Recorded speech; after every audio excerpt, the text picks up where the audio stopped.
Hi students, let's have a look at this long division problem. 756 divided by 7. So let's go ahead and do it.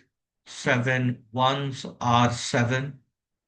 7 goes once into 7 and it goes perfectly into 7. So the remainder is 0. No remainders. Now let's bring down the next digit 5. Now, how many times will 7 go into 5? Not even once, because 5 is less than 7. So, what do?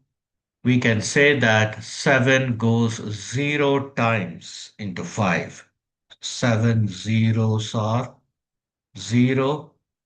Yes, since 7 doesn't go even once into 5, 7 zeros are 0 is the right thing to do. And this gives us a remainder of 5. Now let's bring down the next digit, which is 6. 7 eights are 56. 8s are 56. 7 goes into 56 8 times, so the remainder is 0. So yes, the quotient is 108. That is 7 into 108 is equal to 756. Or 7 goes 108 times into 756. I hope that's clear to you now. Thank you very much.